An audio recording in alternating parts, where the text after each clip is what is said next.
Hey everyone, welcome back to the Mighty Beans podcast. We have announced that my sister is fired. She's not coming back, so now it's just us three beans left.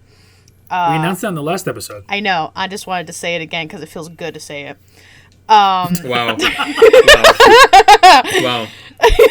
Wow. Are you telling me that I'm... Shout out to Meche for joining us Why? these past few months. She doesn't even listen to the podcast. That's true, she doesn't.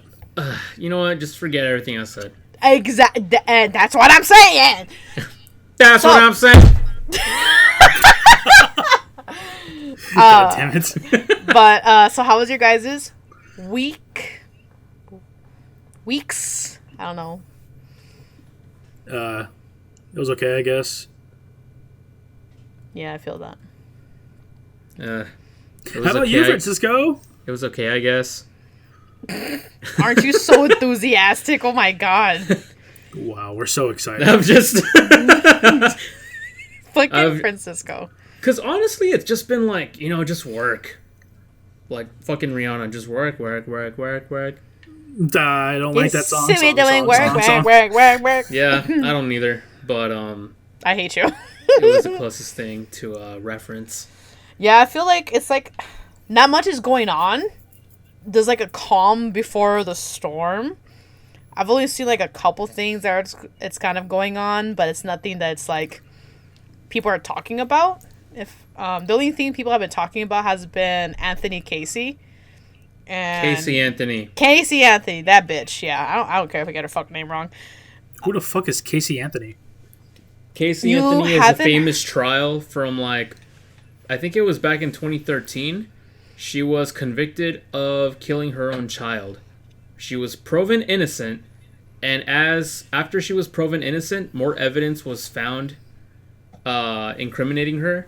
But she was already found innocent of the charges, so she could not be charged again. Basically, no double jeopardy.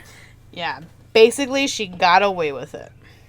She got away with killing her own daughter, I think it was. That's fucking sick. Yeah. And not like good sick, not like, yeah, that's sick, dude. Dude, I mean, that's so fucking sick, bro. Like that's fucking disgusting. Like that's sickening to your stomach. Yeah. Yeah, that's the only big thing that a lot of people have been talking about / have been coming back to surface, because this trial happened a while ago, and just recently now information's been coming out that she actually did do it, but because our country is so great and the justice world is so balanced, you can't be sent to trial for the same thing, so she's out on the streets getting away with murdering her own daughter.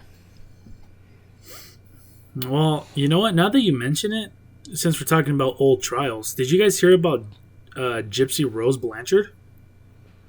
I thought Gypsy was a slur we couldn't say anymore. Well, that's her name. So Wait. Wow, that's like naming your own son. No!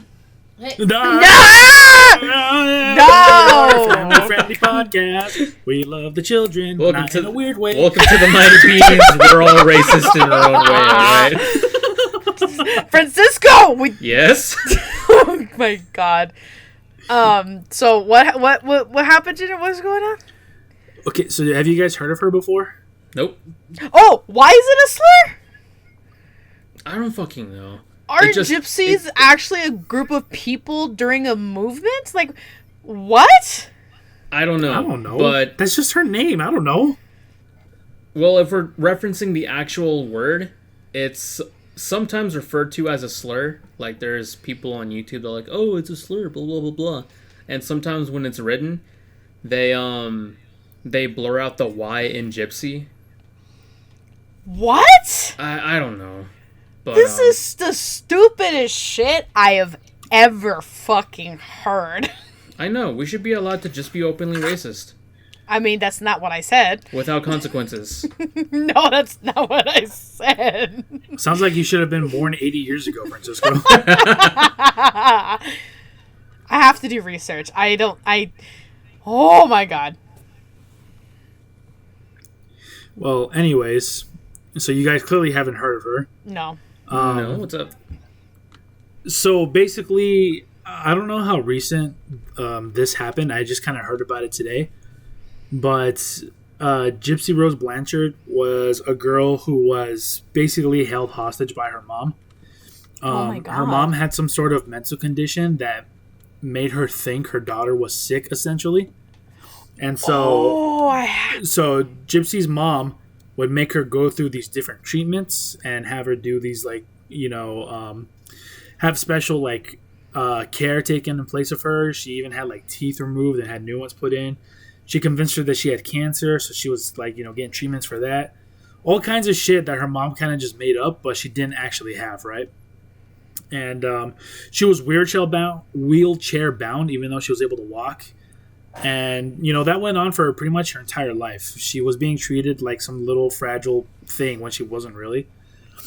And Gypsy pretty much, like, had enough of it.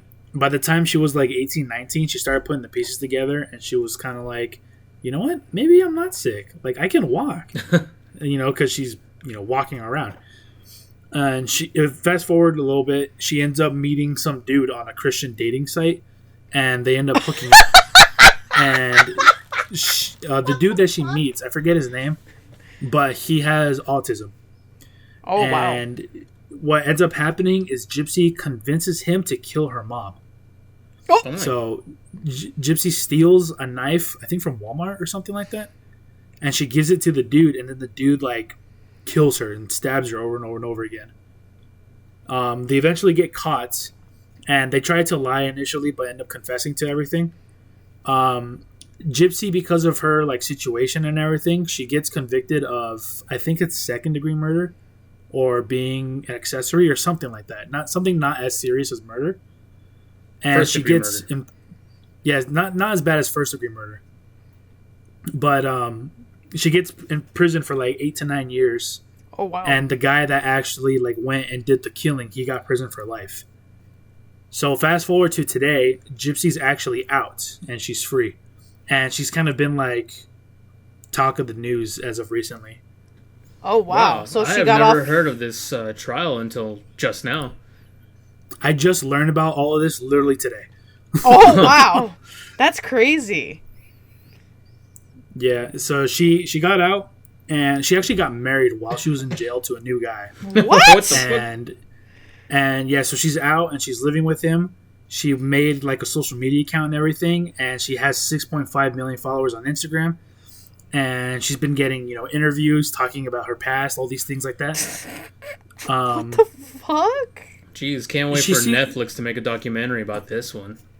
She does on Hulu. Oh my God. And she has a docu-series, and then I think they're making another, like, docu-movie. And she's been using her quote-unquote, like, fame as of recently to bring awareness to, like, what's it called? Like, abuse, like domestic violence, stuff like that. Mm-hmm. So, I mean, watching the one interview I watched with her, she seems to be pretty okay and, like, normal, and she claims to, regret what she did. So whether she means it or not, who knows? Only God does. That's pretty crazy shit. That's fucking nuts, man. Oh, so I did a quick research because of Gypsy. It is considered a slur because people God damn it, I gotta go back and mute all those now. Because apparently it is anti-Roma racism to use that word to describe a certain group of people, apparently. The fuck does that mean? I don't fucking know. As soon as he said Roma, the first thing I thought of was tomatoes. Okay, so the U.S. Department of State has used the working definition of anti-Roma racism since it was adapted by the International Holocaust Remembrance Alliance as a legally non-binding definition in 2020. Dude, that sounds like a badass, like, battle battalion. I imagine when they say Roma, they refer to Romanians. I believe so, yes. Oh, so not the tomatoes. Got it. No, I don't think so. All right. Just Anti-Roma racism is a manifestation of individual expressions and acts, as well as institutional policies and practices for marginalizing, exclusion, physical violence, and devaluation of Roma cultures and lifestyles. Okay. That it was prosecuted during the Nazi era, specifically. Anytime I said gypsy, though, it's because her name is Gypsy. I honestly had no idea there was an actual thing behind it. Yeah, I told you. Nah. I'm so racist I could do it without thinking. Congratulations. I'm kidding. I'm not racist. Just a little Congratulations. bit. You won. Of course I'm racist. I love NASCAR. What? Oh my god. Son of a bitch. F1's the greatest motorsport ever made. Yeah, it's funny you say that. Yeah, Lightning McQueen! Woo! It's funny you say that. If you look at the Discord thing, I'm actually playing Forza Motorsport right now. Oh my fucking god. Why are you playing that fucking game? Long story short, it's different from what I usually play. I'm expanding my repertoire. Get ready for some more clackety-clacks, you know. God fucking damn it. Nah, dude. There's no clackety-clacks on my computer or my controller right now. Sure. For now. I guess we'll find out when you edit it. I can't get behind like realistic racing games. If I play a racing game, it's got to be like arcadey or like Mario Kart. Yeah. In fact, I was just telling Ruby. When did I come over? Yesterday? Yep. Yeah. Yesterday. I told her, like, I was looking at games like Forza Motorsport or Forza Horizon as racing games when I should have been looking at them as racing sims. So you can just, like, you know, hold down the gas and never brake while you're making a turn. Watch me. Yeah, exactly. That's what I hate about it. Watch me. I want to be able to never let go of the accelerator. Yeah. Like I do in Burnout. Burnout, dude. Burnout is my all-time favorite game. Nothing's ever going to top it in terms of, like, racing games. It's fucking great, dude. Burnout Revenge? Hell yeah. For me, I got to give it to Burnout 3. They're both good. I just liked any Burnouts, honestly. They were all really fun. Oh, I was telling Ruby didn't like that Paradise as much.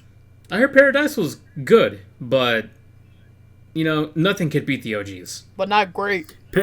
Paradise is good, but it's a pretty obvious step down from Revenge.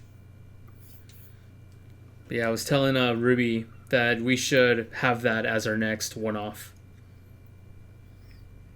I think dude, we haven't done a one-off in a long time. Yeah.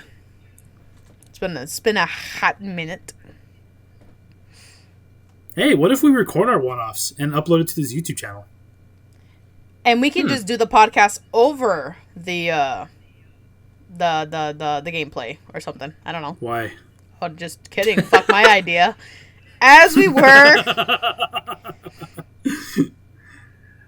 Well, anyway, speaking of video games, last episode we ended on us looking at the top 100 video games of all time according to GQ. Yeah. But we didn't quite finish that list. So, are you guys ready to continue it?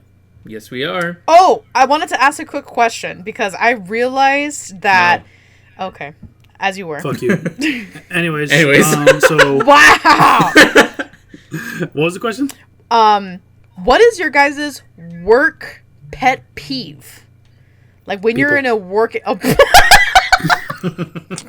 I hate customers. Hey, high five. But, like... I've noticed that I have a pet peeve when I'm just, like, not in work mode, I guess to put it. And now that I got back to work today, a customer did something and it immediately pissed me off. And I was like, damn, is this only when I'm at work it makes me this mad?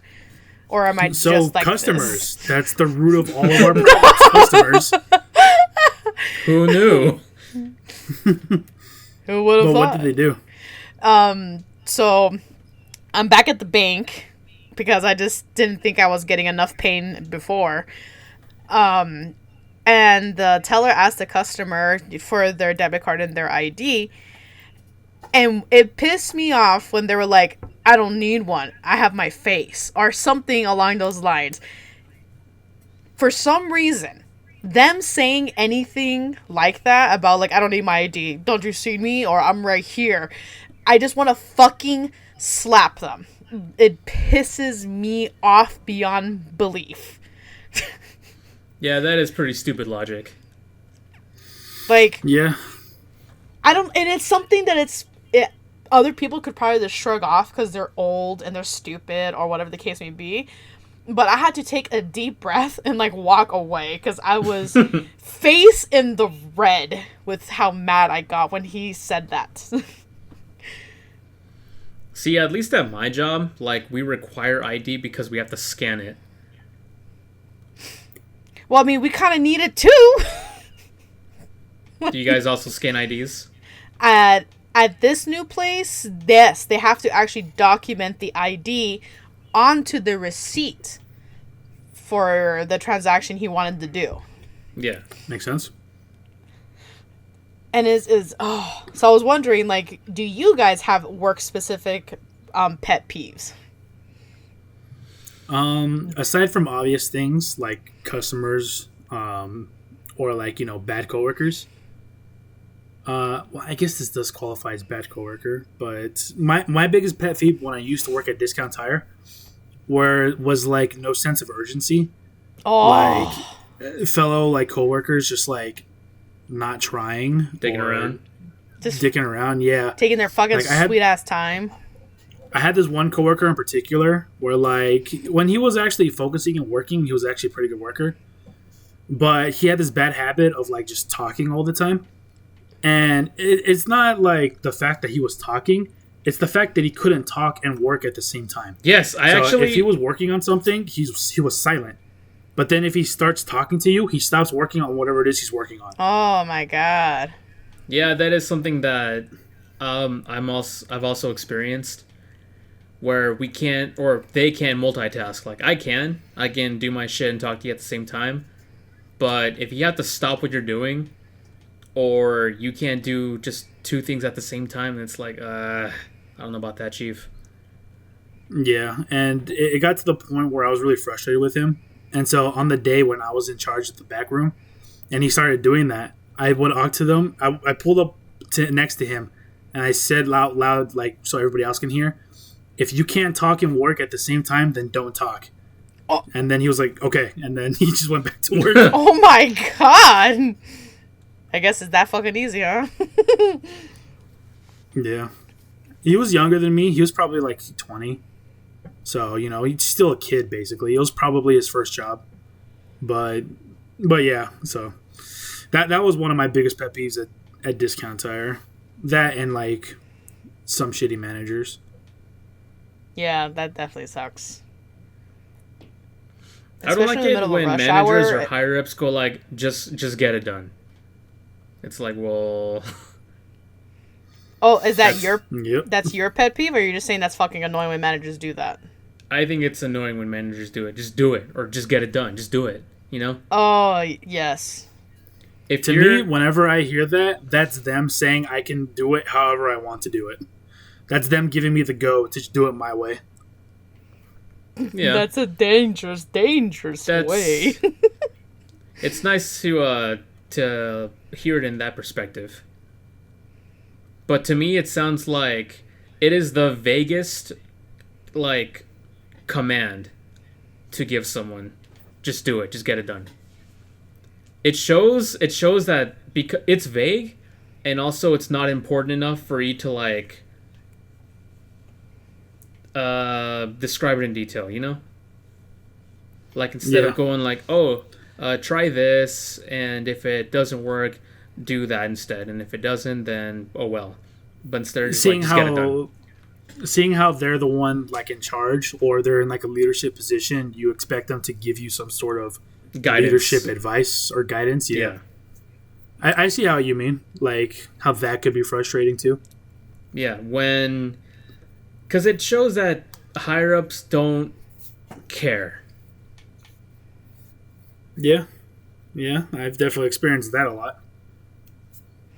I personally haven't gone through that, or at least I haven't recently enough for me to remember. But hearing it, and in any type of scenario, it just like gives me the ick. I'm like, all right, you clearly weren't meant for a leadership position. Not the ick. Like, we can understand it's a stressful position. You have a lot more shit going on than a common foot soldier can understand, right? But at least act like you care, you know? I was about to say, yeah. You were promoted to this position, though, because you showed and proved that you could handle it and still be a leader for the foot soldiers. So, or they kissed ass. Or definitely that. They sucked someone's dick. Or licked someone's vagina. Whatever the case may be. Because I definitely understand that, too. There's been times, I know I could do it my way at the bank. Right? Like, I don't fucking really need a manager. I know how to solve the problem. But the problem is to do it correctly. And sometimes I have to hesitate because I don't know if this is the correct way. So when the problem is to do it correctly. Well, in the banking world, there's a correct way of doing something. And then there's do whatever the hell you want. And you're still going to get the same result. But it was done incorrectly. Right? And so I have it's like a math problem. You got different ways of solving the problem. Exactly. But there's the way the teacher wants you to use. That's exactly how a bank is. The bank only wants you doing it the way they showed you, not a faster way. And so I have to stop what I'm doing to go talk to my manager to be like, hey, I think this is the way to do it, but I want to make sure I'm checking it right with you. And they're just like, just do it. Like how Francisco is saying. And it's just like, oh, okay. Then I'll do whatever the fuck I want. Yeah, it just shows that they don't care, they don't appreciate it, and it's like just lack of empathy, and that just creates an area of like distrust, at least for me. In my experience with Discount Tire, when you have a manager that doesn't care as much, it really does hinder the whole like workload. Because the way it works at Discount Tire is the part-timers and the new hires and all those guys, the scrubs, the rookies, those are the guys that work in the back on the tires and everything. And the managers, they're the ones that work up front with the red shirts selling the tires and shit, right? And if you have a lazy or a shitty manager or just a manager that just doesn't care, and they're the ones that are selling the tires up front, writing the tickets, I've had many experiences where they've wrote the ticket incorrectly. Oh, God. And the ticket tells us what we're supposed to be doing on the vehicle. And so there are times where the ticket's written wrong, or they forget to write anything on it at all. Or they just forget to put the ticket out in the back room in general, so that the car never even gets worked on. Oh, my God. And that's happened multiple times. And it's very, very annoying. Can't imagine how the customers... You got distrust within the crew. Exactly. I actually chewed out one of those managers to the higher manager because of that. Because it was there was 1 week in particular where it was really bad, and it kept happening. And I was like, dude, I can't fucking do this anymore. And I went up to the general manager, and I told him, dude, this guy's fucking up these tickets, and it's making everybody in the back room look bad because we're fucking shit up back here, and things are taking longer than they need to be, but it's all because he's writing the tickets wrong. And then he was like, all right, I'll talk to him. And ever since then, it got sorted out. Yeah, we're actually running into a similar situation at my job, but I can't talk about it. But it's pretty much the same thing as what you went through. Ooh, someone's getting fired. Someone's getting fired. You know what? You're probably not too far off, Ruby. Someone's getting fired. All right, I was getting on you, Francisco. Not me. What the fuck? He didn't want to dox himself. That's okay, bud. We'll say it was someone else. Yeah, okay, whatever. But I just wanted to ask real quick because I realized that myself today, and I was like, damn, it really just can't be me who has problems. Everyone has problems. But yeah, for sure. But I'm a special kind of person. You're just special in the head in general. I'll take that as a compliment. Yeah. All right. Ahead. Who's my special little somebody? Don't say no, don't say that. All right, let's continue with your list now. Sorry for the derailing. Back to the top 100. I'm just gonna speed run back to where we left off. I'm pretty sure we left off at number 80. So let me just speed run back down to that real quick. 100, Knights of the Old Republic. Hell yeah. 99, Rez, R-E-Z, don't know what that is. Number 98, Age of Empires 2. Number 97, Return of Obra Dinn. Number 96, Super Mario Bros. The original. Number 95, Ultima Underworld, The Stygian Abyss. What the fuck? Number 94, Okami. Oh, yeah. Number 93, Fable 2. Okay. Number 92, the first Mass Effect. Number 91, Grand Theft Auto 4. Number 90, Super Mario Kart, the original. Number 89, Hitman, World of Assassinations. Number 88, The Last Guardian. Number 87, Super Mario Odyssey. Okay. Number 86, Civilization 5. Number 85, Final Fantasy XIV, A Realm Reborn. Number 84, Shenmue, the first one. Number 83, Bioshock Infinite. Hey. Number 82, Dragon Age Origins. And number 81, Fortnite. Hell yeah. So now number 80 is Firewatch. Oh yeah, we talked about that one too. Okay. I'm pretty sure we did too. Firewatch, it's cool, but it's really a you play only once type of game. Okay, so number 79 is Tetris Effect. Ooh, nice. What's that game in particular? Tetris Effect. It's basically a new Tetris where they have like, you know, the graphics and everything are all bumped up and it's like visually great. Right. But it's also got like different game modes and stuff. Okay. And there's also a VR version of it too. And a VR version of Tetris. Yep. No, and there's also oh, sorry, go ahead. I was gonna say that's something I haven't heard of yet. And then there's also like sometimes there's like a rhythm beats to it where when you slam down the pieces, it can change the pace and the beat of the music. Oh, that's pretty cool. So yeah, so they had it where it's more in sync with the music, and sometimes even also the background will change depending how many lines you finish, or it'll follow the music. It's like very, very what's the word I'm looking for? Like luminescent. Like it's so bright and all these colors and it's moving and it's really, really fun to move it. It's got a lot of visuals. It's got a lot of bright colored visuals, kind of like Beat Saber. That's the word, yeah. I like Beat Saber. And if I recall correctly, the VR version of this is actually like an actual rectangular prism, like full 3D like cube. So it's not just like a singular land of blocks. It's really cool, and I'm become a big fan of where Tetris is moving towards. Okay, let's go to the next one. Number 78, Tony Hawk's Pro Skater 2. Hey. Okay. Is that the one I played at your place, Francisco? No, we play Tony Hawk Underground, which I'm hoping to see on the list. Yeah, okay. So that's the only Tony Hawk game I've played then. Underground. Number 77, The Secret of Monkey Island. This is a game I've seen before, but I've never played it. It's one of those like point and click like adventure games. Yeah. Interesting. I've seen the game, but again, I don't know much about it besides it's a point and click. Yeah, same. Number 76, Pokemon Gold and Silver. I haven't played that one. I heard really good things about it. Number 75, Metroid Prime. Also never played the Prime games. Dread was really fucking good.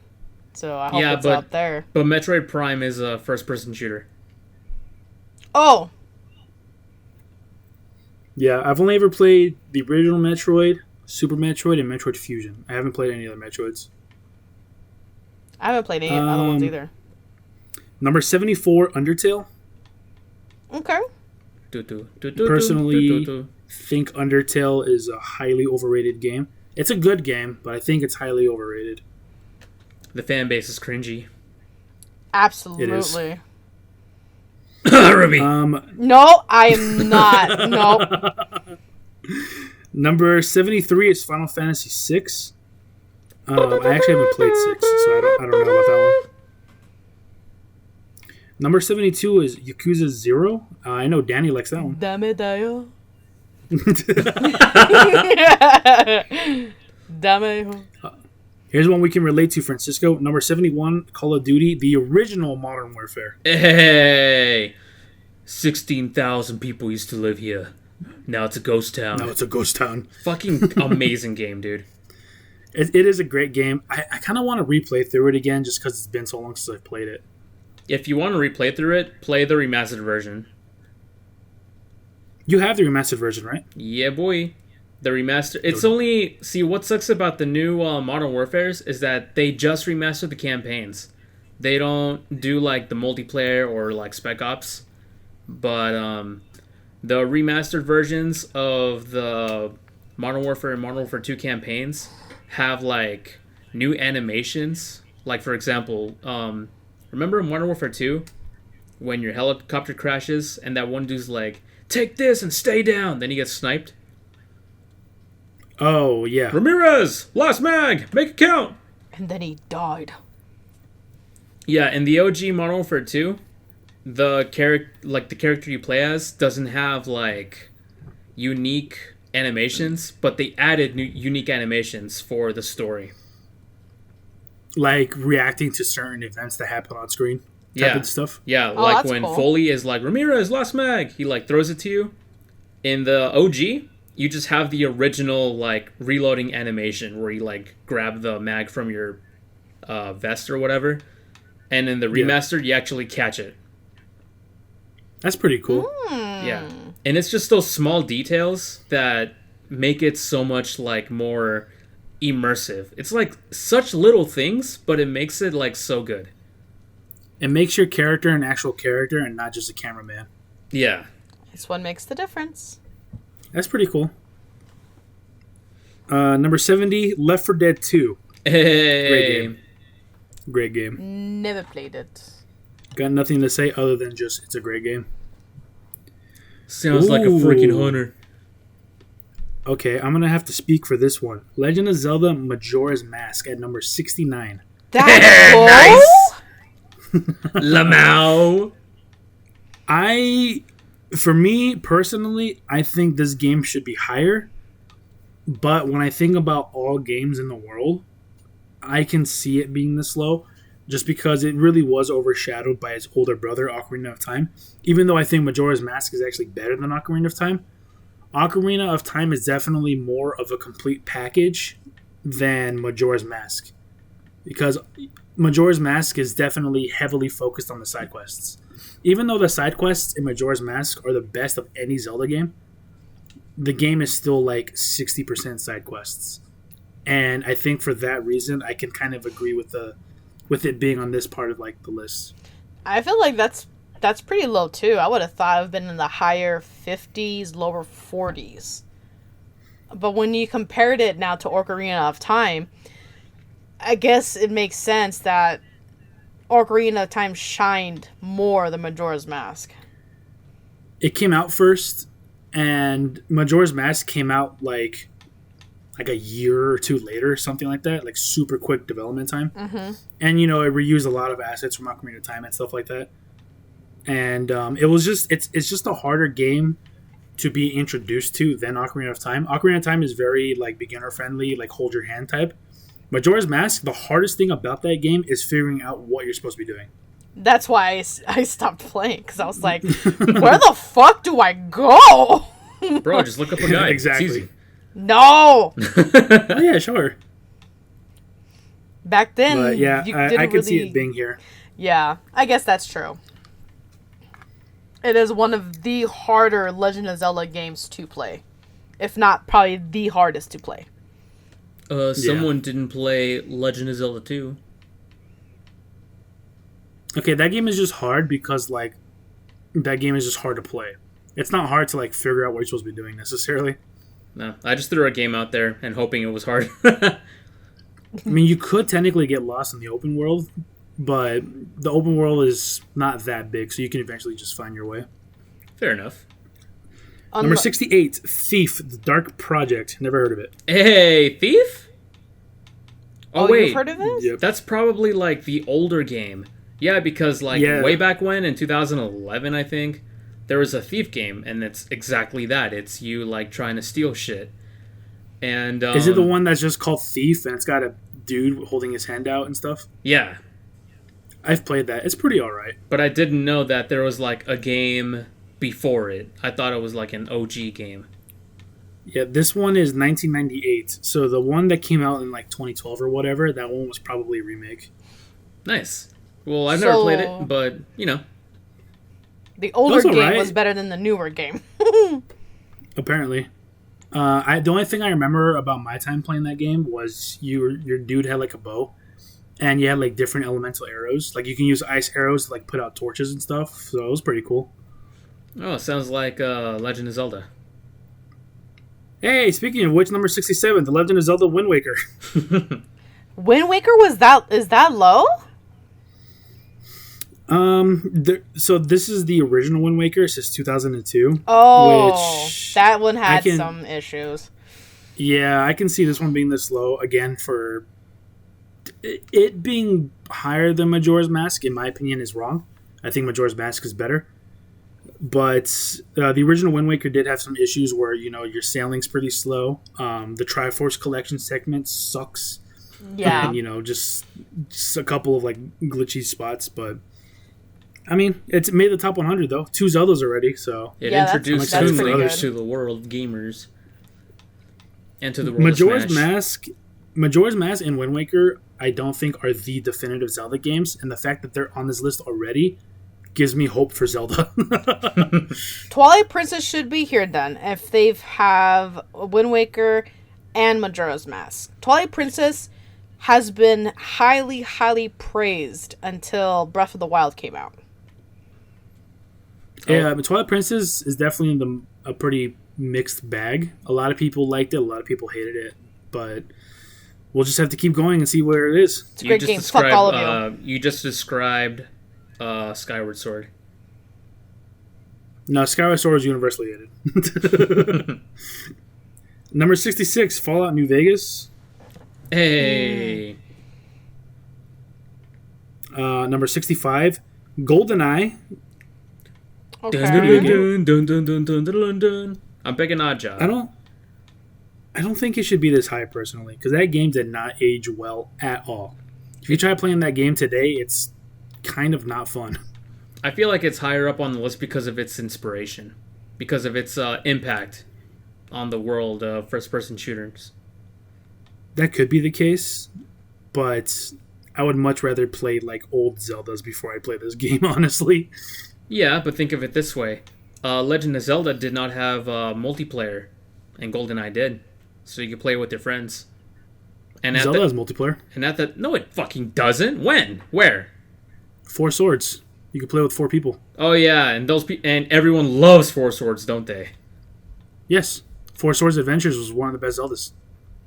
Yeah. Oh no, I must be thinking about Triforce Heroes. Never mind. That's the bad one, yeah. Yeah, but I'm talking like on console, N64. Yeah, that's true. The multiplayer aspect does make a lot of games a lot more fun. But I still think this game ages like butter. Ooh. Let's see. Next is 64 is Persona 5. Never played it. Apparently it's good. They never see it coming. I hate that song. Number 63 is Sims 2. I couldn't get into The Sims. Have you guys ever played it? No. No, but my wife loves it. Dude, and our friend too. She's fucking gaga. Has put thousands of hours into it. Oh, she loves all the Sims. expansion packs. She has like all the expansions, and there's like 80 expansions, and each one costs like $5 too. She's got them all. Yeah, it's nuts. But I couldn't get into it personally. Number 62, Castlevania Symphony of the Night. What a great game, dude. I can't play it. It makes me motion sick. What? How could a Metroidvania game make you motion sick? Because of the after shadows coming off of Alucard, it actually makes me dizzy. Then stop dashing. It's when you move in general. It's just his thing. When he moves in general, yeah. And stop moving. Just walk. Don't play the game. That's why the game's off. Just don't play the game. Yeah, this is a great game, though. If you could somehow get past that, Ruby, which I don't think you ever will, excellence. I don't think I'll be able to either. What is a man? Number 61, Grand Theft Auto 3. I never played 3. Hey! I fucking love GTA 3, even though I only play like 15 minutes of it total. Only GTAs I've ever played minutes? were San Andreas and 5. When GTA 3 was like the thing, I played a little bit on my Xbox. My uncle let me borrow it, but then my dad caught me playing it, and he's like, "No, you're not playing this." So that's how I was with San Andreas. But it was my first ever like open world game, and just the fact that I could do whatever I want in this world, I'm like, yo, this is fucking amazing. I would just pick up a gun and then start shooting people. You know what? That's interesting. What was my first open world game? It's Your probably first Zelda. open world? It has to be Zelda, yeah. Ocarina of Time was probably the first one. Well, I played the original Zelda before I played Ocarina of Time. Well, then there's your The answer. original Zelda is an open world game.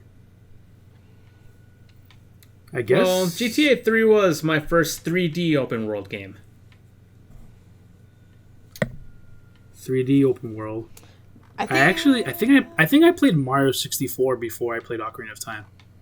Is that an open world though? I don't think it is. I don't think it's I wouldn't considered. consider it open world only because technically like the castle is like the hub world and you're doing these missions. I guess so. And yeah. when you're done with the mission, you just go back to the hub world, you know? You unlock more of the hub world. So I wouldn't consider it open world. That's true. Wait, when did I play Star Ocean? Fuck, dude, I played all these games as a kid. I don't remember which one I played first. I think the first game I played open world. I think it. Well, we'll get back to it. Yeah. Let's continue with the list. Number 60 is Super Metroid, also another great game. Yeah, that's the one where you find out that Samus is actually a woman. You find out in the original Metroid. Oh. There's actually a cheat code you can put in the original Metroid that takes off the Metroid suit, and it's just her in a bathing suit. Yeah, I heard about it. Isn't it called like Sandy something? Sandy Cheeks? It's called No Baileys, I think. That's what it was. Or Only Baileys, or something like that. Number 59, Fallout 3. I fucking hate this game. Let's move on. Number 58, Oblivion. That's a good game. Hey. Stop! You violated the law. Oh, I thought you were yelling at your cat or something. No, I did that earlier. Oh. Number 57, Final Fantasy 9. 9 is one of the Final Fantasies everybody praises over, but I've never played myself. I've never played 9. Danny played 9, and he said it was great too. Number 56, Inside. What about Outside? Like, it's an You inside? guys ever play Inside? Like, it's an inside job? No, or? but do you know like about the game Inside? I don't know what the plot is, but I know what the game is, like what the gameplay is and everything. Yeah, I only know that it's made by the same people that made Limbo, but that's about it. Exactly, yeah, so it plays the same. And Limbo was fun. I actually did play through Limbo. Number 55, Hollow Knight. Hey, okay. Yeah, that's the one you guys like. I haven't played it myself, though. Oh, it's so fun. It's a Metroidvania game. It's pretty fun. Well, I did play a couple hours, but I haven't gone back to play it again since, and that was a couple years ago. Number 54, Ico. Never played it. Never heard of it. Ico? Yeah, I never heard of it. Ico is the prequel to Shadow of the Colossus. Oh, I think I have heard of this. Number 53, Dishonored 2. That's a good game. Number 52 is Half-Life, the original one. Also never played it. Which I really should. It's probably on sale right now for $1. Is Half-Life like a good game? According to everybody in the world, it is. But I've never played it. The Gabe Newman edition. And it's a Valve game, and they tend to sell their games for very cheap. So, like the other week, remember Ben said that he bought what was it? Left 4 Dead or something. Left 4 Dead 2 for $1. Is this the company that count past 2? Yes. Okay. Now I know what we're talking about. Number 51, Final Fantasy X. I fucking love this game, dude. I never beat 10. Discord is cutting you out, dude. It's just making it funnier. That's the one, though. You guys need to go back and play this game because it's great. This was before Waka becomes a daddy, right? Fucking what? Yeah, he becomes a dad in the second game, Final Fantasy X2. Yeah, I played that one. That was a good game. Personally, I put it a little bit higher, but I'm fine with it being 51. It's in the top 100. So. Games of all time, 50. So. Spelunky. The fuck is Spelunky? A fucking difficult Sounds like game something that I makes do me in want my to bed on Saturday mornings. No. Hey, yo! Nope. I did not want to hear that. Splunky is a really hard game. I guess, is it a roguelike, I guess? I think so. I think it's a roguelike, yeah. Basically, you play as this archaeologist, essentially, and you go down into, like, caves and shit, but they're all procedurally generated. Mm-hmm. And as you go through, you defeat enemies and you collect gold and, like, artifacts and jewelry. And it's basically, like, based on your score, essentially. You just keep going, and then, like, the more money you get, the higher your score. But you also can spend the money you're collecting at various shops to get gear or, like, resources, so you can keep going even further. Mm-hmm. I don't know if there's an end, because I've never gotten that far. But, like, you just keep going deeper and deeper and deeper, and you eventually reach, like, new sections. Like, you start off in, like, the cave area, and then you go down to, like, the jungle area, and then after that, it's, like, ice caverns, and so on and so forth. You never but will. It's a lot of fun. Sounds like it's a lot of fun, and you can even play with up to 4 people locally. Okay, that makes it better. That makes it better. The good old days of couch co-op. Those are good times. They wouldn't make money because people would just play the same. 4 people could play the same game, and instead of making like $200 because each one of them had to buy a copy, you only made $40 or $60. So they said co-op, losing money. Don't fucking remind me about Halo 5. God damn it. Yeah, Junior's Oh, you want to play co-op? All right, your buddy needs to have an Xbox. Oh, they don't have one? We'll fucking buy one. Oh, now you have an Xbox? We'll buy the game now. Now you can play. Oh, you don't have internet? Fucking get some. Stop being poor. But, yeah. Anyways, number 49, Stardew Valley. I never played it. I haven't either. I haven't either, but I know I hear it's good. Relaxing. Yeah. Number 48, GTA 5. Honestly, surprisingly low. I would have expected this to be in the top 20. The 5th one? Is that the most popular one? Yes. Uh-huh. The one that came out in 2013? It's the second most sold video game in the world. Is this the Let's Go Bowling cousin? No, that's GTA 4. Oh. GTA 5 is the... I can't even say it. Is it, shit, here we go again. Oh, okay. The Lamar speech. Yes, Lamar's speech. Oh! So, can I all come up in your crib? Man, fuck you. I'll see you at work. When you gotta go get a haircut and get some women in your... Yeah. Okay. Yes, I know what you're talking about. If you recall, GTA 4 was actually all the way up at like 94 or something like that. There are people that debate that GTA 4 is a better game than GTA 5. The overall consensus is that the story and like the world, like building and all that stuff was better in 4. But 5 was much more grand, bigger map, and it has the multiplayer aspect as well. Yeah. Number 47, God of War 4. Excellent fucking game. You guys need to play that. Zeus! I need to play the God of Wars in general. Yes, they're all good. The only ones that I haven't played it myself, but I've heard it's bad, which is Ascension. I hear the same thing. Yeah, I have it too. I just never went and played it because people tell me it was bad. Damn. Number 46, the first Destiny. I couldn't get into it personally. I heard the first Destiny was bad, and the second one's actually the good one. Yeah, I was told it was bad in general. That's probably the case, because I played the first Destiny and I didn't like it. Number 45, Halo 3. Hey! Great game. Finish the fight. Number 44, Morrowind. That's the Elder Scrolls that came out before Oblivion. I never played it, so I have no clue. I haven't either, but I heard the story was like really good, and for the time, the combat was also good, except for that flying cheat, which wasn't flying. It was just a really high jump, and you still take the fall damage, so you die. Oh. Okay. First time I'm hearing about it. Number 43, Nier Automata. I haven't finished this game. What game? But what I played is great. Platinum Games, man. They have amazing games. Except for that one game that they made that was really bad, but we don't talk about it. Which one? It was like their, not most recent, but the game that came out before Bayonetta 3, I think it was. Whatever, I forgot what it was called.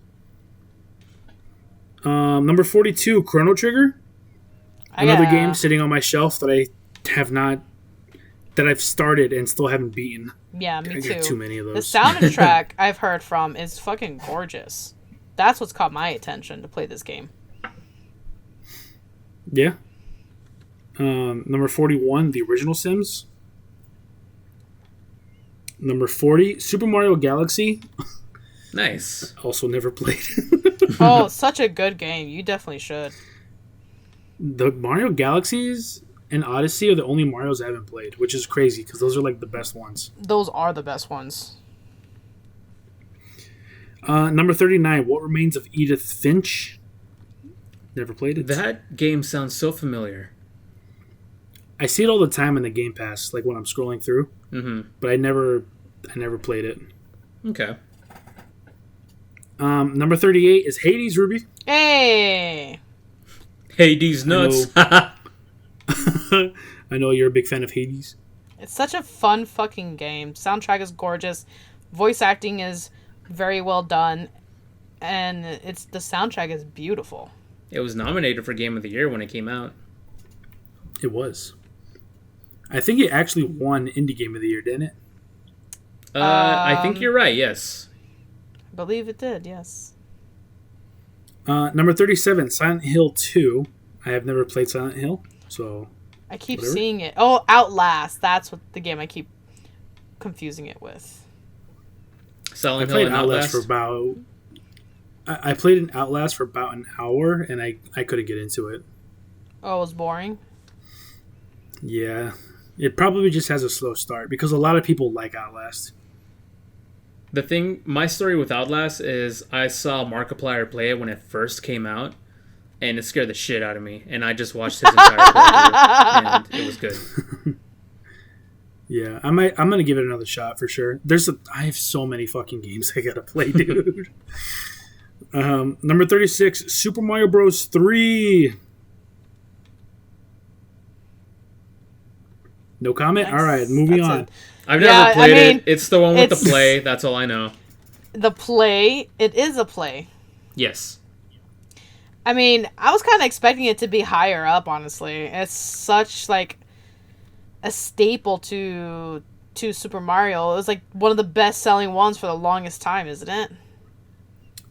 I don't know if it's one of the best-selling ones. I do know that at least a while back, there was an online debate between which was better, between Super Mario World and Super Mario Bros. 3. Ooh. I personally think Super Mario Bros. 3 is better, but other people will say otherwise. Number 35, Portal, the first one. I never played Portal, so I guess that's good. Really? Yeah. I've never played the Portal series, but I heard Portal 2 is like one of the best games ever made, so I'm hoping to see it later on the list. The first Portal is just a fun puzzle game, and that's pretty much it. Portal 2 stepped up the game like heavily. Not only does it now have like a good story with like an actually interesting, side character and stuff like that, but they introduced co-op, and the co-op aspect is a lot of fun. Yeah. I'm not even angry. That's one. That's the only fucking thing I know, and that a cake is not a lie. Whatever the fuck. The cake is a lie. The cake is a lie. Is like the phrase of the year back in 2012? That was the only thing I knew about the game. It was like 2008, I think. No, I think it was like 2010. For the first Portal? No, it wasn't that. It wasn't that late. I'm talking about the second one. Oh, Portal 2? That was probably like 2011, something like that. Number 34, Uncharted 2: Among Thieves. I fucking love that game. That game is so good. Number 33, Metal Gear Solid 3: Snake Eater. What a thrill. I love that game. Jenna, hurry up! Before he goes! What? Oh, I thought you were going to do the whole thing. I was like, hurry up! Darkness and silence through the night. Number 32, Deus Ex. Deus Ex Machina? I don't. Just Deus Ex. Yeah, I know. Number 31, Shadow of the Colossus. That's my husband's top games he talks about. Yeah, one of the best games ever made. It is a great game. If you guys have not played it, right? Nope. Yep, never played it. You really should. I got it sitting on the shelf right over there. I have it on the PlayStation equivalent of the Game Pass, but I haven't played it yet. Oh, okay. Number 30, Outer Wilds. I haven't played it. Outer Wilds. Okay, I've never heard of it. I was about to say, you cannot correct Junior. He's the one reading this. Outer Wilds, I have not played, but I heard it's like Fallout. So not good. I think, yeah. Or is that the Outer Worlds? Well, you said Outer Wilds. Well, that's what this says. Well, maybe unless it's a typo. That's a pretty bad fucking typo. That's just the wrong goddamn word. Yeah, regardless. Moving on. Number 29, Journey. This game... God, that game is so fucking bad. I've never played it, but it looks so fucking boring. It's boring. It's bad. It's a game for people who really love art. Just looking at the backgrounds and nature around it. I, though, find it boring as well. I remember when this game first came out, everyone and their grandma was talking about it and were shitting bricks about how this was such an amazing game. And then I watched gameplay, and it looks like one of the most boring games I've ever seen in my life. I watched PewDiePie play it, and I was just kind of like, is this literally it? You just fucking hit right stick, and you just go? Glide around the sand. Yeah, is this seriously just it? It must be, one of those experiences where it's got some sort of crazy story or something. Because otherwise, the whole internet wouldn't be, sucking its dick if that weren't the case. Yeah, that's true. Because the only gameplay I've ever seen of this game is just sliding around sand. Yeah, me too. That's pretty much it, honestly. I haven't seen anything different. I think you do that for about an hour and a half, and then the game ends. What? Yeah. There's no fucking way. There's no story. It must have some sort of crazy narrative. Probably. The only thing I know is that you see other, players gliding in the sand, and they're supposed to be real players. I don't know. Wait, let me read what they have written down for the description here. The most beautiful sand you'll ever see in a video game, and a sensory experience unlike any other. The less said about Journey, the better. Just put a couple hours of your day aside and play it. What? No. That's some shitty ass description. Yeah, that's not selling me on the game, buddy. Try again. Oh my god, I just saw what the next game on this list was, and I'm pissed. What is it? This game should not be on this list, but if it has to be on this list, it should be number 100. At the bottom? The only reason why I say that is because this game was a sequel to a game that was already considered a masterpiece. And this game dropped the ball. Oof. Can you guess what game I'm talking about? Oh, wait. So, what are the clues again? It's supposed to be a masterpiece, but they dropped the ball.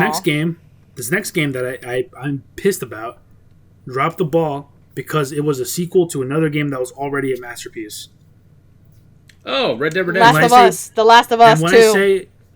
Yes, The Last of Us 2. Oh. When I say drop the ball, I don't mean gameplay or graphics or sound design or anything like that. I mean the story. The story in The Last of Us 2 is fucking awful. That you guys sucks. haven't played it, right? No, I only played the first one. I know like what happens, but I haven't played it. The scene in the beginning isn't what I'm upset about. It's the rest of the story, rest of the game. It's literally everything else, and everything that has to do with Abby. Abby alone and everything she touches sucks. Oh Jesus! So I hate this game. It doesn't even have a satisfying ending, and I hate it. We're moving on. Fair enough. Number 27, Street Fighter 2. Arcade edition. I'm just kidding. I have no idea. The game that invented the Hadouken. This is just the original Street Fighter 2, which is... personally, it's probably too high, just because that game is really bare bone. But it was highly influential, though. Yeah, I was going to say, if you give this game any props, you just have to give it the props that it really is what blew up the fighting game scene. Hadouken! It literally created different movesets for characters. Yeah, but I don't know, man. If you go back and play this game today, it just doesn't really hold up to like modern Street Fighter. It's so bad, probably. I wouldn't say it's bad. It's not bad. It's just bare like bones yeah. In comparison, that's true. Very, very basic. Like if you were to play the newest Mortal Kombat and then go back to Street Fighter 2, you're like, I'd rather play Mortal Kombat, you know? Yeah. I don't know. I'm a more fan of Street Fighter than Mortal Kombat, honestly. Well, that was just an example. It's the same thing, but modern Street Fighter. Okay, fine. Street Fighter 6, and then we go back to Street Fighter 2. Cool. Yeah. I see what you mean. Yeah. Yeah. Number 26, The Legend of Zelda: A Link to the Past. Hey, let's go. Our first 2D Zelda game, I think. I don't think there's been any other Zeldas besides the other 3D ones. Yeah, it was Wind Waker and Majora's Mask, so yeah. Link to the Past is probably the best 2D Zelda game. Some people might say Minish Cap, but I like Link to the Past. Link to the Past was the one where you wake up on the island, right, with that bitch Malin, or whatever the fuck? Her name is Marin, and no, that's... Link's Awakening. Right. Link's Awakening, yeah. Yeah. Malin. Number 25, Pokemon Red and Blue. The only Pokemon game I've played to completion. Let's go. I played Red and Blue, and then I made a dramatic fucking jump to Black and White 2, and then to Sword and Shield. And those are the Pokemon games I played. I enjoyed them. I enjoyed all the Pokemon games I've played. Sword and Shield is the game with the notorious tree. Oh my god. Notorious what? You know exactly what I'm talking about, Ruby. No, I don't understand what you mean. I'll tell you when you're older. Oh, okay, sure. I'm in the middle of a race, so I'll tell you when I'm done. Oh my experience with Pokemon is I played Red and Blue back in the day on the Game Boy. And then I loved it. And I was like, wow, that was great. I can't wait to play the next one. And so I played Yellow, which was literally the same thing, except you're forced to have a Pikachu with you. And then I was like, this sucks. And then I didn't play Pokemon again until I think it was Diamond. I think I borrowed somebody's Diamond. I beat like 2 gyms and then I said I'm done. And that was the last like Pokemon game I played. Yikes.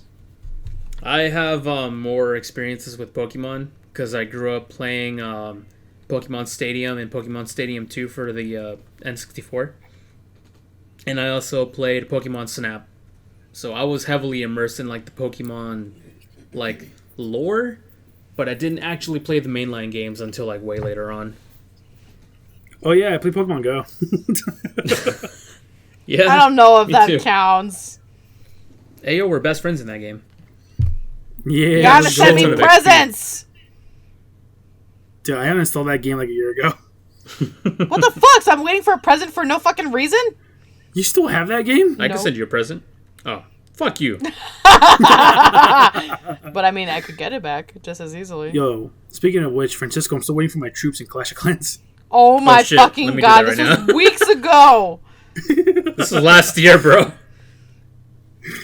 Okay, number 24. Oh, little controversial to be number 24. I personally would have expected this in the top 20. Number 24 is Minecraft. What? Damn. I swear to God, if Roblox is higher than Minecraft, they're on fucking crack. It's not. Definitely not going to be. This is a little surprising. I would have expected Minecraft to be top 20, honestly. Me too. But 24 is still really good. It's a great game. I love playing Minecraft. It's been so long since we've played. Yeah, we gotta wait until we get into that Minecraft phase again. I mean, I'm kind of into the Minecraft phase right now. No, you gotta play Terraria with me, you bastard. I just want to build houses. You can build houses in Terraria. I know, but... In fact, you have more building options in Terraria. You can build a house out of fucking candy cane. I know. Wait, what? I did not know that. That's for real. That's for real, not a joke. Oh. For real. Okay, you convinced me. Let's go back. What? You've convinced me. Let's go play Terraria. Oh, okay, cool. Let's go. All right, number 23. Yes, dude. Number 23 is BioShock. I fucking love this game. The first, oh, nice, the first one. Very What nice. you call The first BioShock. After having recently replayed through BioShock, I will admit the game is a lot more clunky than I remembered. It didn't age as well as I hoped it did, but it's still a good, fun game to play. And of course, the story is good. So that's all I'm going to say about the story. I just remember hearing you the know fucking whistling from the security bots. Oh, yeah. That's what I remember. Hearing BioShock up there just makes me excited to see Dead Space and Resident Evil 4 on this list. I think the only horror game that's on this list so far was Silent Hill, wasn't it? I think so, No, yeah. I thought it was Outlast. No, I you don't remember mentioned Outlast, but we didn't... Oh, It did I wasn't on the confuse list. it Yeah, for you- Silent Hill? Yeah. I think Silent Hill was the only, at least that I know of. There might have been a game that was a horror game that we just didn't recognize. Number 22, World of Warcraft.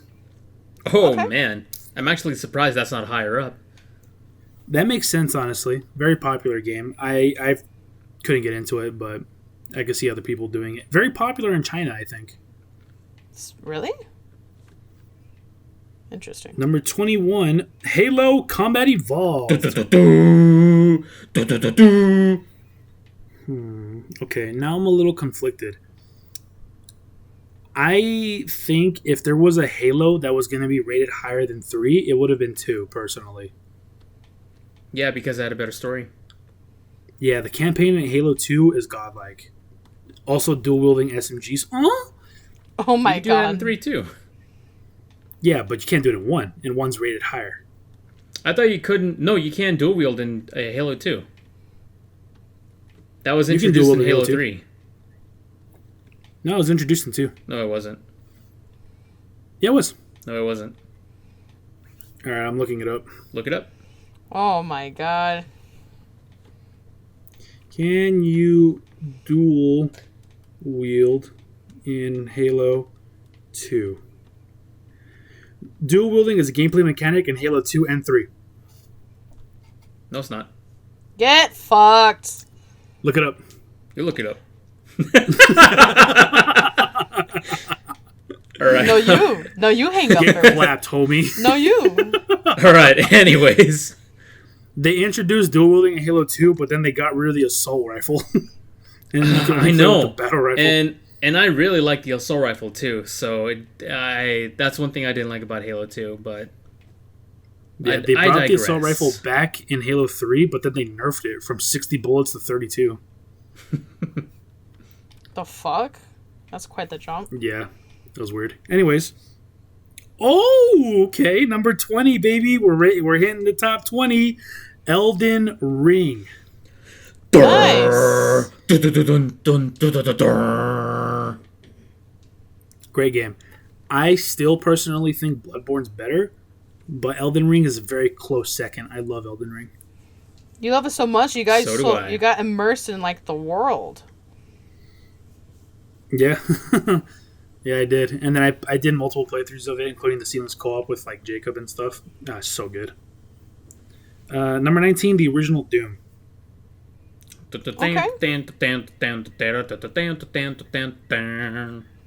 That makes sense. Again, another game where I'm not sure if it should be this high, it is another one of those influential games, right? Change the FPS genre. Yep. But like, if you go back and play today, it just doesn't hold up as well as other, oldie games. I would have thought it is still very much. It's still fun, but there are better games to play in today's time. There was even some games like in its time that could be like pretty fun though.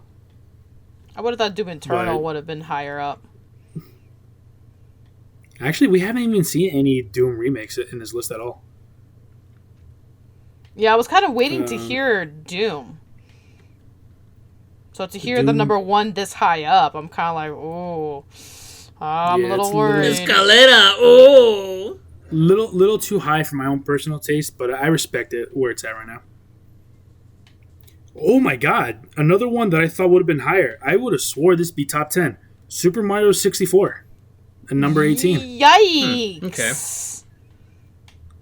Damn. I mean, I don't have anything against putting it here, but I was just expecting it to be higher. Yeah, me too. Bless you. That wasn't me. Thank you, though. I thought it was that bless you. Oh.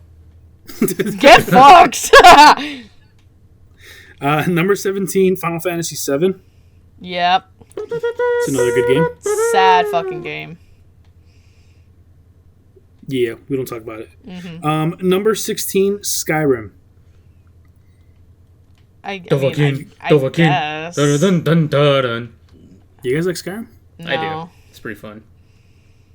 It's boring unless I was being a bitch and just eating everybody as a werewolf and destroying the towns and shit. Other than that, I was pretty bored of it. Every now and then I go through my Skyrim phase. My problem with Skyrim is that it was overhyped at the time, I think. And to this day, I can't go back and play like regular Skyrim. Like, I have to play it modded. Yeah. And I feel like if you have to mod a game to continue playing it, then it just doesn't hold up as well. Does that mean Lethal Company doesn't hold up as well?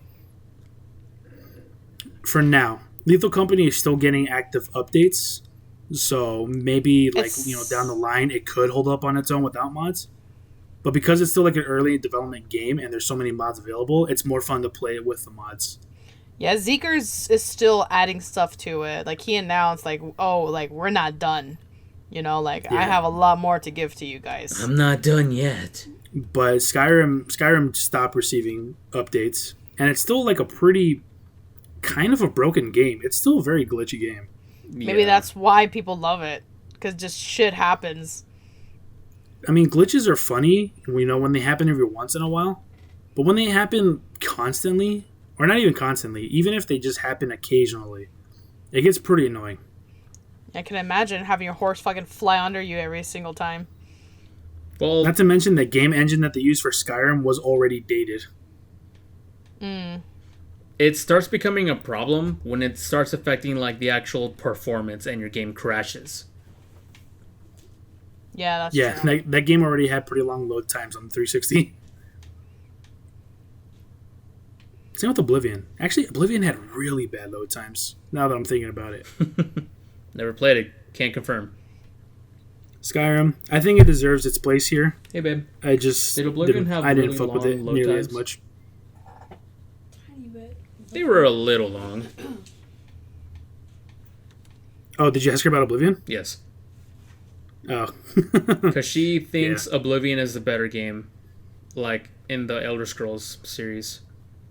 You know what? I thought that too, but I never actually finished Oblivion. Maybe you should. So, according to her, it has a way better story with way better companions. The storyline with the Daedrix and actually going into Oblivion was really cool. I think that's much more interesting than the whole dragon thing. What is it? Oof. Dragons? Let me guess. Someone stole your sweet roll. Yeah, I never finished that game because I actually softlocked myself. I've already told you guys that story. Yeah. Yeah. Yeah. It's a wah-wah. Long story short, he dropped an essential item and he lost it and he couldn't proceed with the story without it. Yeah, it was weird. It was like a weird glitch that allowed me to drop it. Anyways, continuing. Number 15, Red Dead Redemption 2. Arthur! Another fucking banger game, so... You're a good man, Arthur. I have more fun watching it than you playing don't that game. build a barn, dumbass. What do you think this is? 1746. Dumbass! So fucking aggressive. I love that meme. Anyways, continuing. Number 14, Super Mario World. Oh, wow. There's that debate. Ugh, higher than Mario 3. Mm-hmm. Okay, here it is. Number 13, Legend of Zelda Ocarina of Time. There it is. Great game. I'm happy with it being here. Fuck the Water Temple. All my homies hate the Water Temple. Fucking hate the Water Temple. Looking forward to it eventually someday. That's probably the worst water level I've played, and then after that is Majora's Mask. Yeah, the Water Temple and Majora's Mask actually is worse. Well, that's nice to know. Number 12. Okay, this is the second list that we're seeing where this game's rated really highly. Number 12 is Disco Elysium. God damn it, dude. We're going to have to play this game. I don't know what this game is, but do you remember that one time I had you guys try and guess the top 10 video games according to IGN or whoever it was? Yeah, I think I do remember that. Number 10 was Disco Elysium. Okay. So we're going to have to try this game at some point. Yeah. Ooh, number 11. Resident Evil 4. Yeah, I was about to say, you better fucking say Nice. 4. Well, I would have been happy with 2.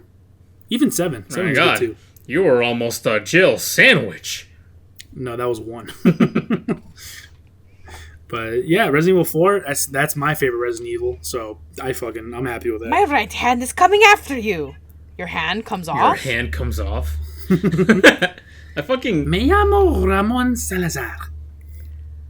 I recently played this game for the first time, maybe last year. I think it was last year or 2 years ago. And I'm pretty sure it was last year.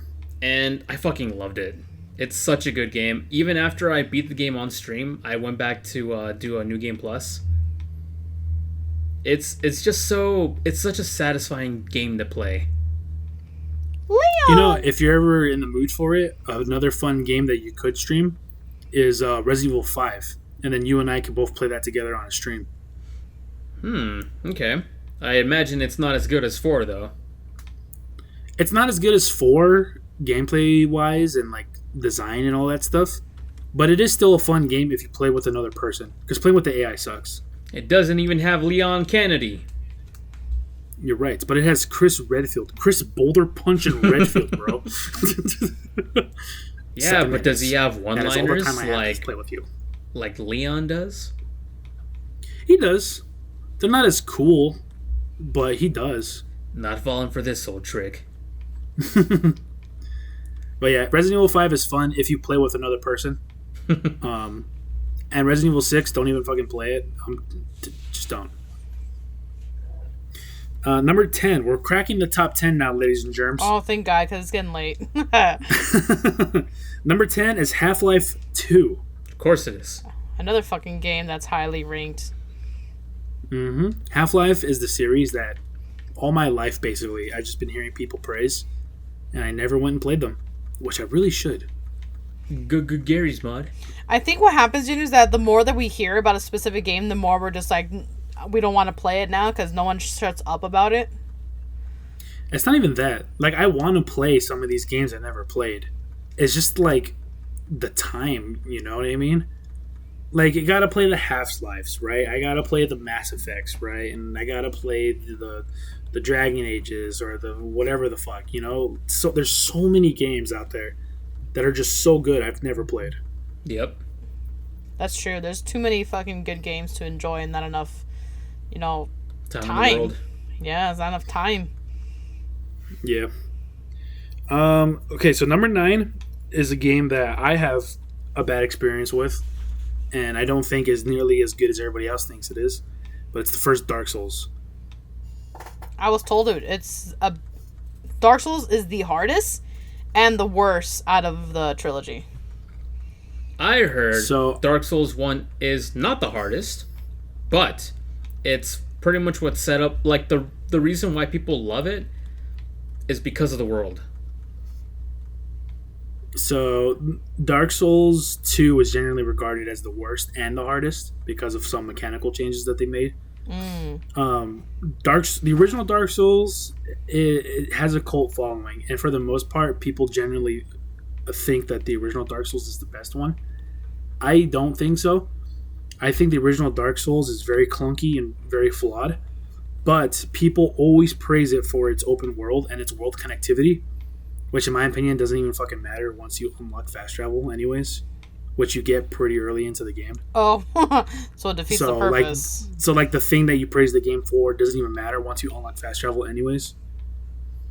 And the boss and enemy design and just the way like the movement works and all that stuff, it's a very clunky game. It's a very frustrating game simply because you don't have full control of your character.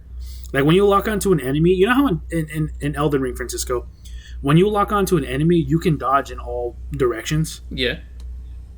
In the original Dark Souls, when you're locked on, you can't. You can only dodge in 4 directions. Straight forward, straight back, straight left, straight right. Okay, can't do diagonal dodges? No. That sucks. No diagonal dodges. That's stupid. It's basically just a bunch of little things like that piled up for me and made me think of it as an inferior game. So that's the reason why I didn't like Dark Souls 1. That's understandable. But you can't deny the fact that people love like the world building. The world of Dark Souls. The world of Dark Souls is great. And it's true that the whole world is connected and you can get to anywhere at any point. Like, doesn't matter where you start, basically. You can get to anywhere on the map, essentially. Yeah. But still, like, praising it for its world connectivity and then giving us fast travel so you can just teleport where you want, basically.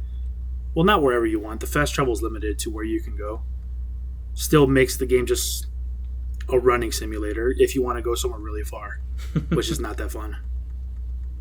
Not to mention you have to kill all the enemies in the way. Yeah. Number 8, Portal 2.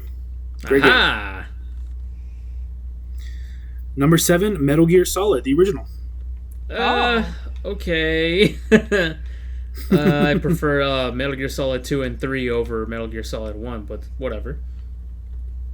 Yeah, it's probably the whole, like, inspirational, like... It started everything. Stuff. Yeah. You've played Super Smash Bros. Melee.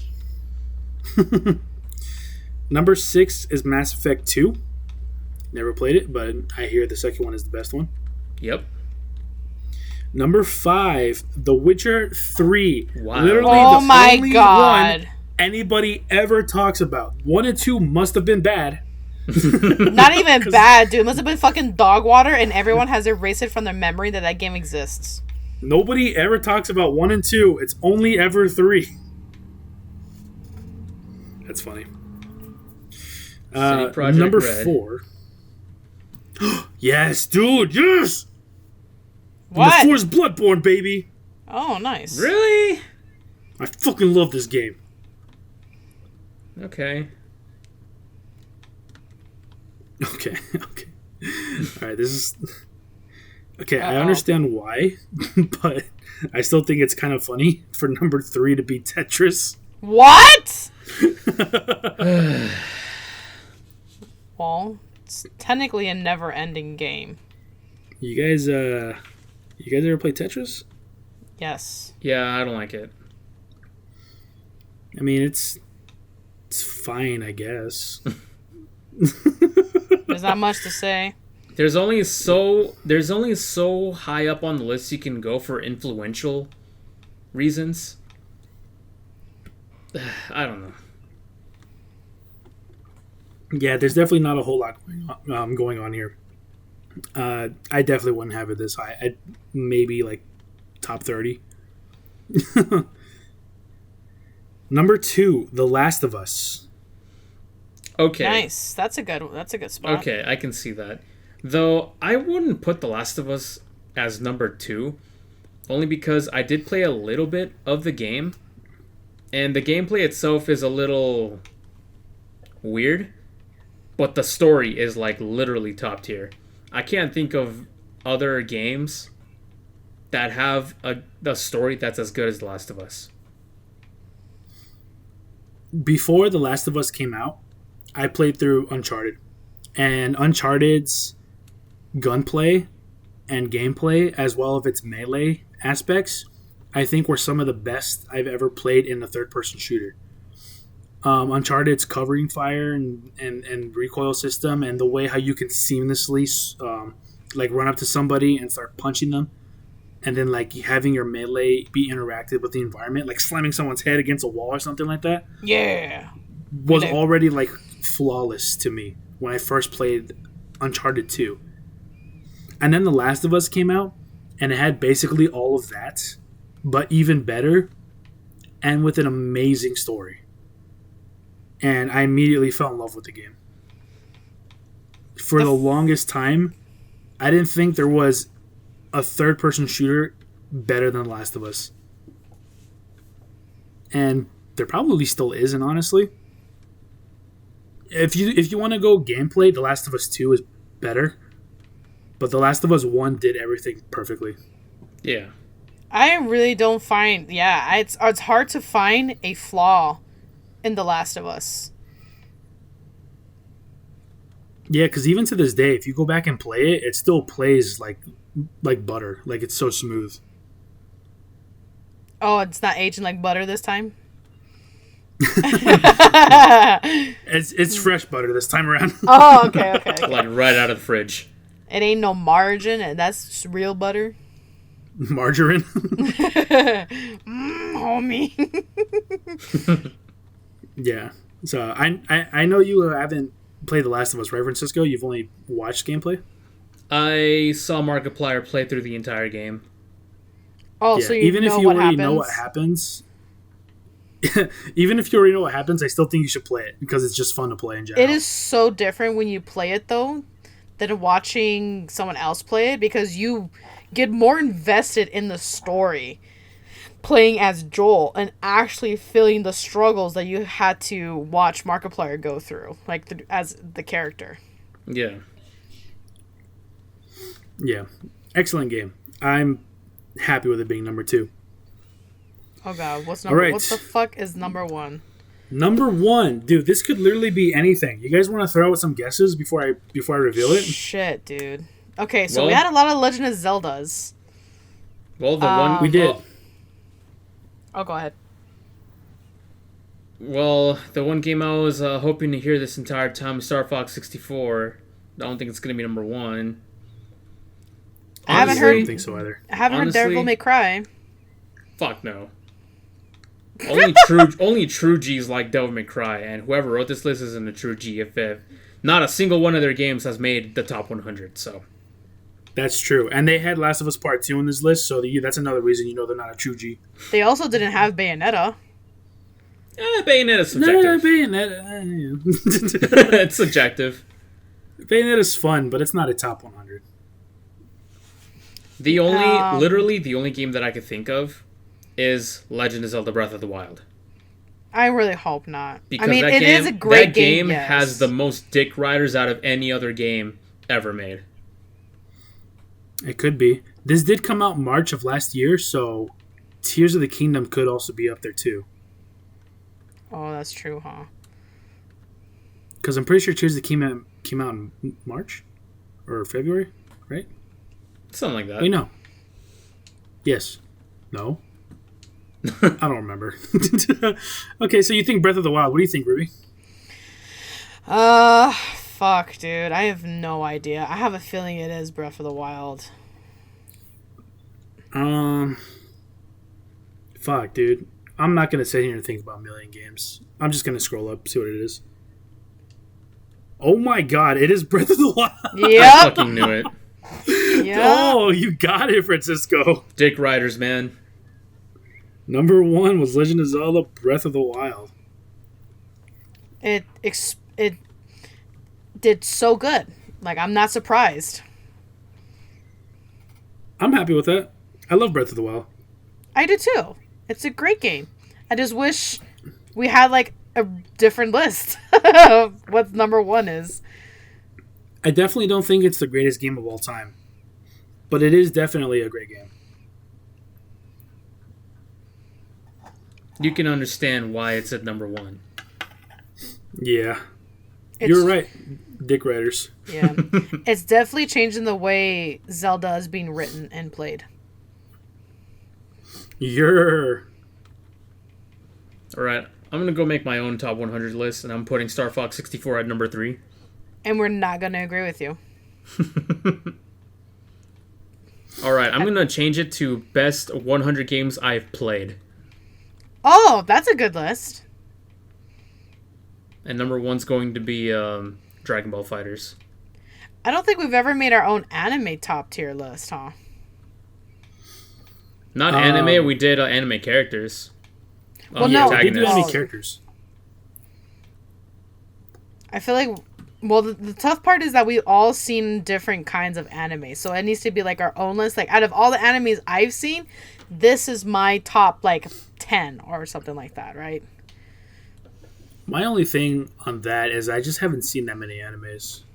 Yeah, and all the ones we've seen are like the older ones. Not older, but like the ones that we grew up with in particular. That's fine. It's still it's still anime, dude. To completion, I've probably seen maybe like 20 animes. Well, that's enough for a top 10. That's a hard maybe. Fine, then we do a top 5. Is that easier? Yeah, that's definitely easier. Is that easier, Francisco? Yeah, that's fine with me. Then we still haven't done. What? We still haven't done our desert or aquatic themed tier list. And we probably never will. I still have that list in my back pocket, too. I have it in my YouTube. I still got mine. But it's not complete. I still haven't found aquatic music. It's hard! Water levels are hard! Not for me. If they're all Sonic, you're ejected out. There's... Okay, 2 of them are from Sonic, alright? But they're from different games, so... It's like... Alright, think of it like this. It's like taking a song from Legend of Zelda Ocarina of Time and taking a song from Wind Waker. Okay, I guess that's understandable. Didn't we say I will allow no repeats and franchise, though? I didn't... I don't. If you did, I don't remember. Fuck it. We'll just keep it. I'm pretty sure 80% of aquatic theme songs come from Sonic and Legend of Zelda. What about Mario? There's also Mario. Bro? Oh, that's right. In fact, one of my songs is from Mario. So. Yeah, but they're not good. I have one from Mario too, I think. Not good. You obviously haven't heard the song that it's on my list. Well, obviously, if it's on yours. Yes. do do do do do do. It's so fucking good. Actually, I don't like it. You have no taste, Ruby. No, it's because I have taste. I don't like it. It's because you don't have taste, you don't like it. Uh-huh. I can't taste anything. I can't taste my face when I'm with you. That song's about drugs. Woo, what? But I love it. Is it really? Yeah. He can't feel anything. I thought you said dogs. Now I'm understanding that you said drugs. I'm like, dogs can't feel their faces? What? I mean, I guess that's true unless they like pick up their paw and slap their snout with it. My fucking gosh. Sure. That's funny. But I love She'll it. be the death of me. That... Oh, that line makes more sense now. Mm-hmm. Oh, so he's singing about doing drugs. But I love it. Woo. Oh. I can't feel my face when I'm with you. But I love it. Exactly. That's Hello. crazy. I don't listen to that song, so, you know. I hear it whenever it's playing elsewhere. Or maybe one day I'll just get a craving to listen to that song. A craving? Like a fucking midnight snack? You just put it on or something? Yeah, you don't do that? You don't have, like, cravings for listening to a particular song? I mean, I do, but I wouldn't call it a craving. It's like this urge or the song won't go away in my head. That's exactly it, Ruby. Like, Closer by Neo. Come closer. You just have to hear the chorus, or else it's never gonna leave your head. But I just can't see myself away under a spell I can't break. I just can't stop. Yeah, I understand exactly what you mean. I know that song. That's how I've been recently with a song called Calm Down from Selena Gomez. And Calm down, Napa. That's not what I was thinking of, but sure. I forgot what the other artist's name is, and I feel bad. But I really like that song a lot. You know what's one artist that you guys would never think that I listen to? Actually, you, Ruby. I think you would know this, but I actually really like music by Shawn Mendes. Oh, yeah, I did know that. Who's Shawn Mendes again?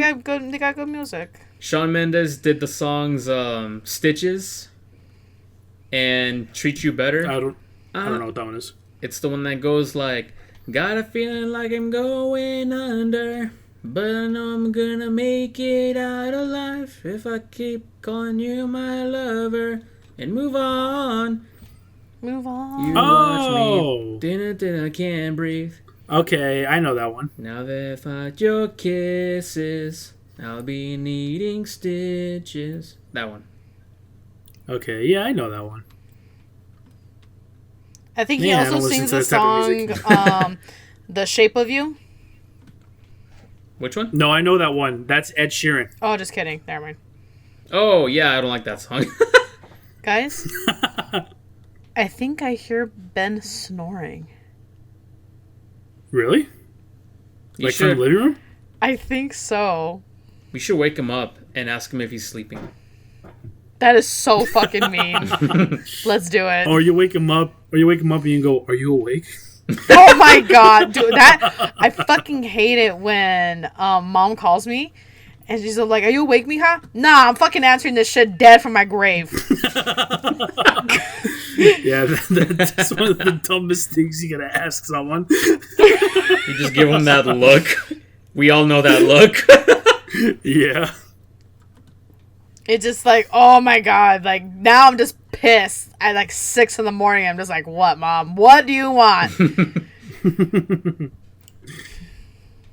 She's like, oh, I just want to check up on you. Well, you can check it when I'm alive. Oh, you know what? I just remembered something.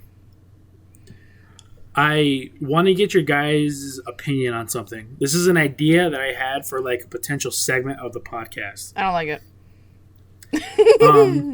Okay. I'm just kidding! I'm going to go ahead and say it on the podcast just so it's out there. This is basically like a debate game, right? Ooh. Uh-huh. So the way it would work is I would take just a shit ton of random like fictional characters as well as like real life people or real life animals or whatever, right? Just a fucking mixed bag of anything.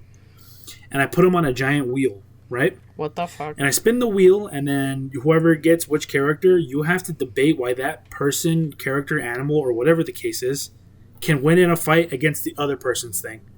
Oh, God. Now, the winner isn't necessarily whoever actually gives me the definitive proof on who can win a fight, but whoever I think did the best at debating for their opponent, like, for their character. Like, if you somehow convince someone that a giraffe could beat a Spartan. Yeah, basically. Obviously, we know the Spartan would win, right? Yeah. But that's not the whole point. The whole point is who can do the debate the best. Because thick thighs save lives. That's why the giraffe will win. Sure, man. Hey. Yeah, if that's what you believe, yeah.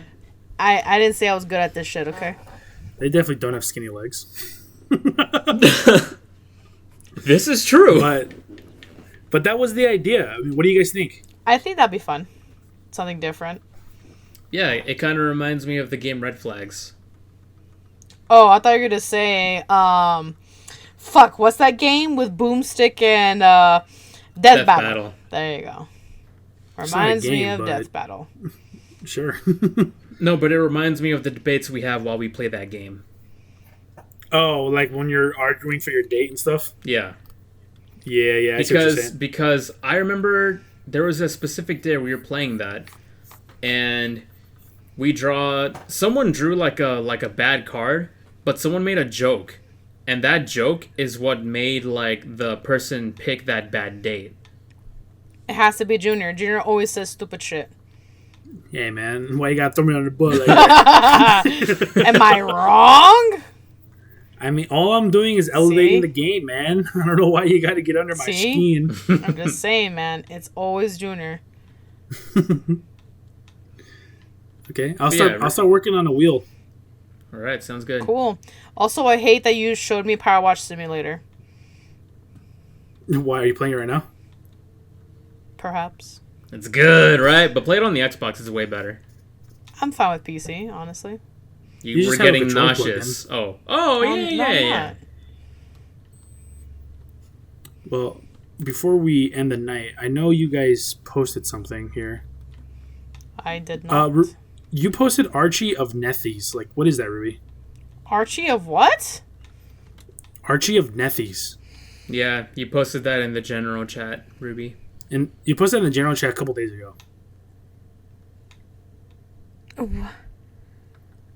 I have explain no idea yourself, what you're Ruby. talking about. Scroll up and read it. Okay, I said Deborah Redden, Mickey Public, Lethal Company. Go to the general chat. General, you put it in general. What?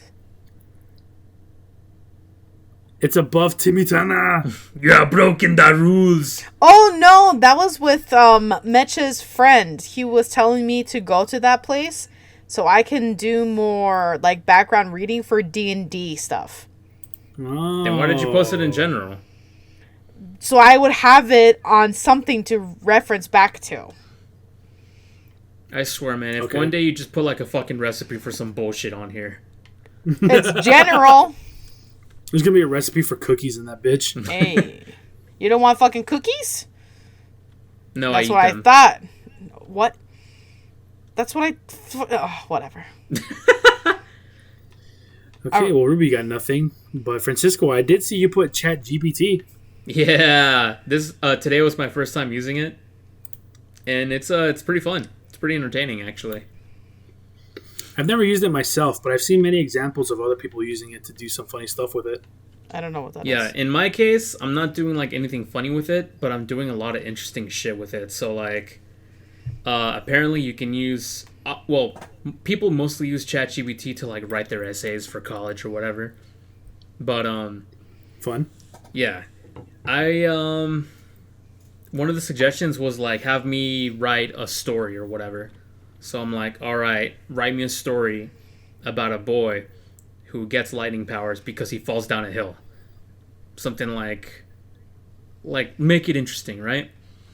And it's about like this boy, and he was up on a hill, but then there was a storm that was brewing, and then he he tripped or whatever, and then he developed lightning powers, and the whole story is about him coming to terms with his new powers and having like the ability to like control it and all that shit. And I'm like, all right, cool. So I put another topic in. All right, tell me about his nemesis who developed powers by running uphill instead of falling downhill. And it gave me like, and they gave names too. Like the main character's Alex, and his nemesis is named Victor. And he developed, he developed wind powers while he was traveling uphill, and he considered himself like the superior element and challenged Alex, whatever. And I'm like, all right. So I put another topic. All right, now tell me about their mutual friend who developed powers by having a dream, like dreaming about them two. And it proceeded to give me like another character named Lily, like, oh, she developed shape-shifting powers because of her intense emotions of involving their... It was just this whole thing. And I'm like, damn, this is actually like... I'm getting intrigued in this story that doesn't even exist right now. Sounds Isn't pretty that how in-depth, most stories do? Yeah. That sounds really cool. I saved it. Hold on. I took some screenshots because I'm like, this is actually really, really cool. Oh, the first thing is write me a 500-word essay on Fortnite. Oh my god. And it's actually a pretty impressive essay, not gonna lie. God damn it, dude. Alright, here's what I wrote. Make up a story about a boy that developed lightning powers after falling down a hill. Once upon a time, a curious boy named Alex embarked on an adventure hike in the hills. During his exploration, a sudden storm surprised him, and as he rushed downhill to seek shelter, he slipped and tumbled. Strangely, at the bottom of the hill, Alex discovered he had developed lightning powers. His touch sparked with energy, and he could summon bolts of lightning at will. Thrilled by this newfound ability, Alex set out on an adventure to understand and master his electrifying powers, all while facing challenges and discovering his true potential within himself. Dang. And then there's Victor with his wind power, mutual friends, Lily with the shape-shifting and all that stuff. Whenever I think of the name Victor, it instantly reminds me of George Lopez. Uncle Vic? Yeah, that was Angie's dad's name, right? Wasn't it Victor? Yeah. Victor Palmero. Yeah, that's what it was. This little segment really intrigued me. It's talking about Lily, like the mutual friend.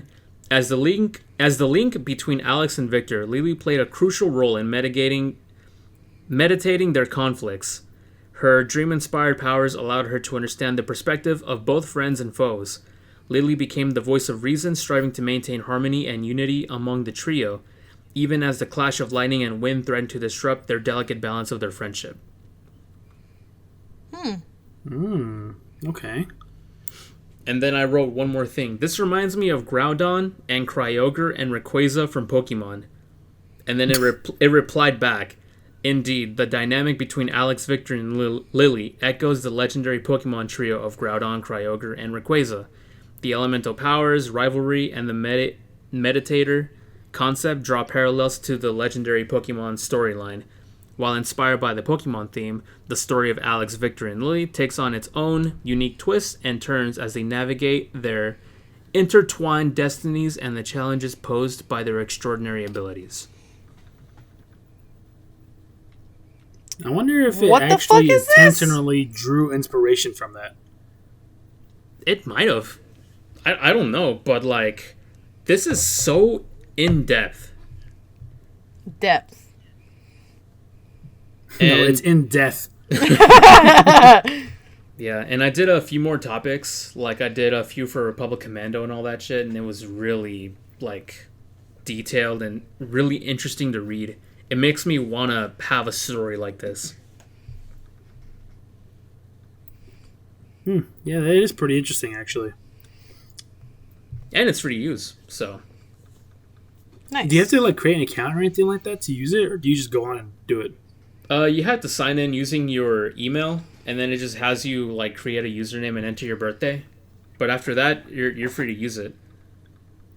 And there's a free version, which is just like, you know, the ChatGPT text thing.